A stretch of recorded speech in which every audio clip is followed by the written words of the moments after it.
need that coffee. Okay, so Bud Light. There's a backlash now at Bud Light. I think you've heard about it. Over the last year or so. I don't know if you've heard of this little boycott that's going on Bud Light.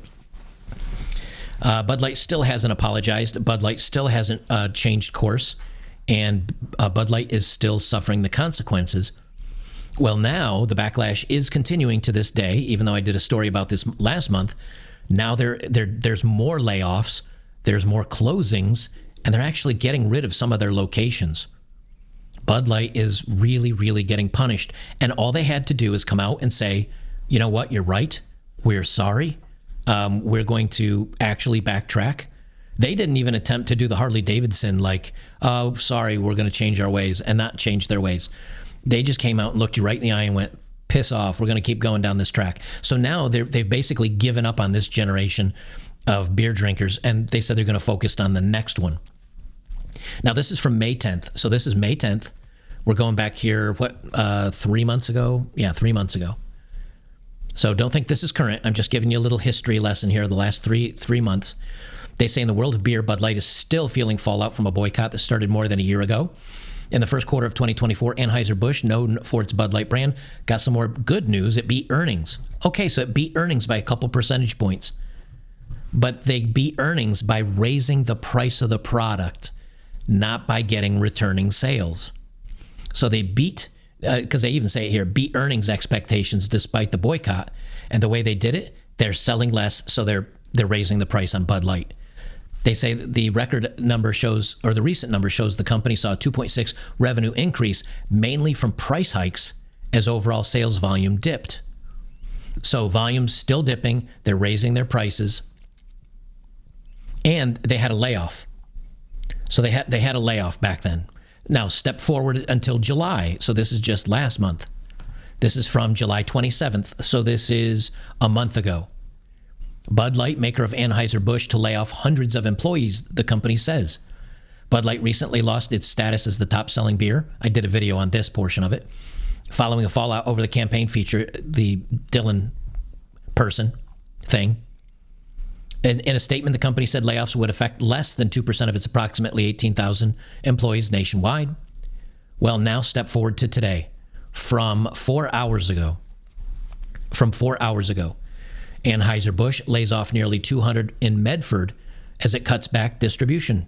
So they're still doing more cuts, and they're now cutting back on distributors and some of the locations. They say the Missouri-based brewing giant that owns brands, including Budweiser and Stella Artois, is laying off nearly 200 employees in Massachusetts as it pivots its distribution operations to third parties. Budweiser is moving its distribution to third parties.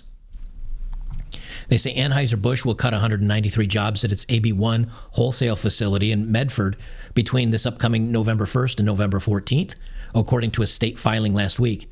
Its Massachusetts distribution operations will be taken over by Taunton-based Quality Beverage, the company said. So the distribution centers that it currently has, they are either selling them or making a deal with other companies to take them over. If that doesn't tell you a fall off of Bud Light to where they're laying people off and they're changing their distribution operations to be taken over by third parties, that's pretty interesting. It's pretty telling that they're definitely losing their shirts and they're struggling with some hard times. They say we're working with Quality Beverage to ensure a smooth transition for our operations, including fully supporting our local teams, said a spokesperson for Anheuser-Busch. The statement suggested that the laid-off workers will have some opportunities for new jobs with Quality Beverage, though it's unclear exactly how many roles will be retrained. A representative for Martinetti Companies, which owns Quality Beverage, declined to comment, referring inquiries to Anheuser-Busch. Anheuser-Busch also announced the closure of a distribution facility in Canton, Ohio, with 63 people being laid off on October 15th. Those operations will also be taken over by a local company, Columbus Distributing, according to News 5 Cleveland. So now you've got Anheuser-Busch. They're closing up a distribution facility in Canton, Ohio. They're laying off 63 people. And the operations that were done at that distribution facility will be taken over by a local company. They're having a local, smaller beer company or a beer manufacturer facility to make Bud Light for them, because instead of keeping their own business or their own building with their own employees, it's cheaper to just get rid of them. They're cost cutting. This is cost cutting. And I think it's happening for two reasons, if we're going to be completely honest about this. It's happening for two reasons. Number one, the boycott, which is having its effect. And number two, the recession. Companies are struggling right now. We do have a recession, which is actually the next story I'm going to be talking about next, where job numbers were a lie. We're in a recession. And so they're struggling to keep the brand profitable and keeping those numbers up for its earnings. They say Anheuser-Busch's own distribution operations are a strategic part of our business, as they are able, let me try that again. Anheuser-Busch's owned distribution operations are a strategic part of our business, as they enable us to test and learn, develop our people, and ultimately serve as a stronger partners to our independent distributors, said Simon Wistenberg, the company's U.S. Chief Sales Officer. In a statement, we continually assess our operational footprint to ensure our entire system is set up for long-term success. Let me paraphrase. Blah, blah, blah, blah, blah, blah, blah, blah, blah, blah. Yeah, that doesn't mean anything.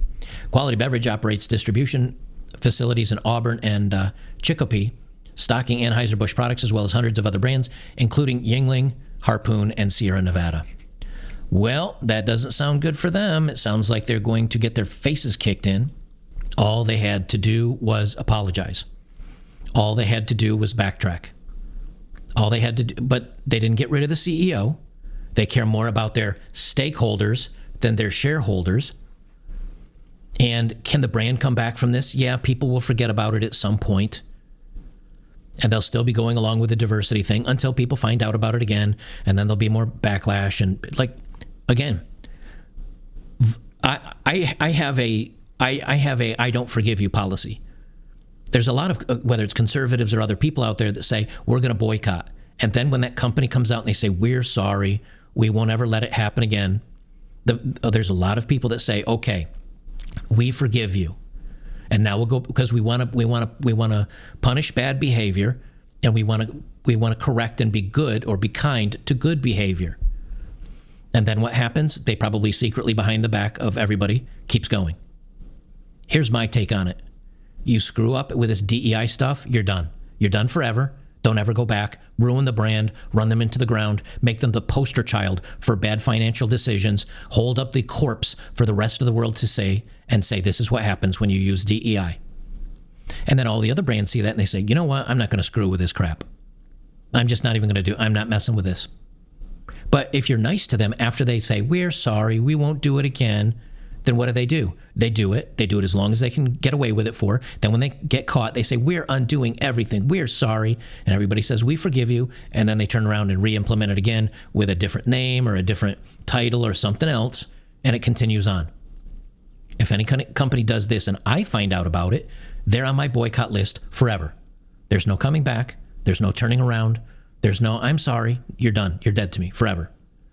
That's Bud Light, that's Harley Davidson, that's Netflix, that's Disney, that's Oreo, that's Ben & Jerry's, that's Unilever, that's Gillette Razor. I can go on.